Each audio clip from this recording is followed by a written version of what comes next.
Si je te dis publicité, tu penses peut-être à ça. Bon, pas besoin de te dire ce qu'est une publicité, mais sais-tu que nous sommes soumis à quelques 10 000 contacts publicitaires par jour? 10 000 contacts publicitaires, c'est plutôt beaucoup. La publicité, elle est partout, elle est à la télé, sur YouTube, dans les rues, dans les films, dans les jeux vidéo, elle est partout. Mais tu ne t'es jamais demandé qui a créé la publicité, ou plutôt, comment la publicité a-t-elle atteint l'ampleur qu'elle détient aujourd'hui? Eh bien, on va voir ça tout de suite. Quelles sont les origines de la publicité? Tout d'abord, on pourrait dire que la première forme de publicité est apparue au temps de la Grèce antique. En effet, des fresques dans divers lieux vendaient les mérites des hommes politiques. D'ailleurs, on le fait toujours aujourd'hui, hein. Et ça, c'est une forme de publicité. Ensuite, à partir du Moyen-Âge, des individus appelés les crieurs annonçaient dans les rues des enterrements, des mariages, des objets perdus ou des marchandises à vendre.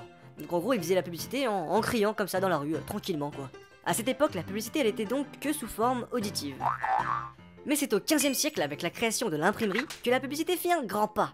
L'imprimerie, elle va permettre la création d'affiches sur les murs. D'ailleurs, au XVIe siècle, des ordonnances de François Ier, donc le roi, seront collées sur des tableaux. Et là, c'est le début de l'affichage.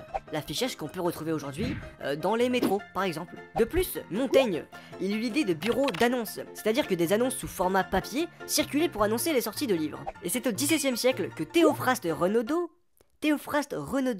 c'est quoi ce prénom chelou? Enfin bref, ce mec il va créer un répertoire d'offres et de demandes diverses. Et ça c'est l'ancêtre des petites annonces d'aujourd'hui. Toujours au XVIIe siècle, à Londres, des publicités imprimées vendaient les bienfaits du dentifrice dans la Gazette. Oui, le dentifrice existait déjà à cette époque, bien évidemment, et heureusement.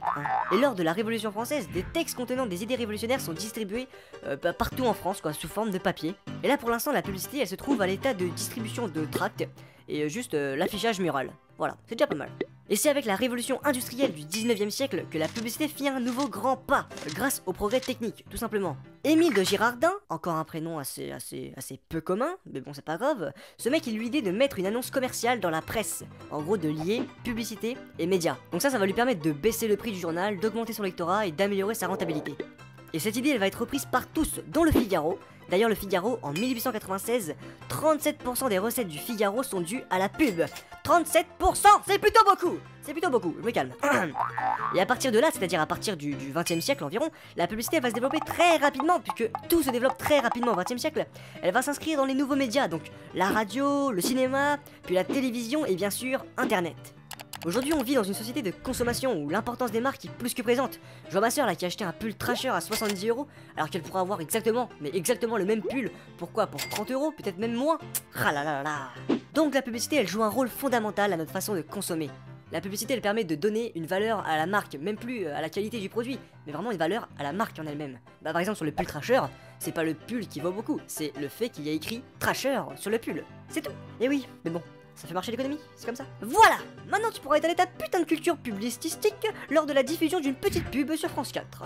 Moi je te dis à bientôt, et je te fais bien évidemment de gros bisous sur les fesses! Salut!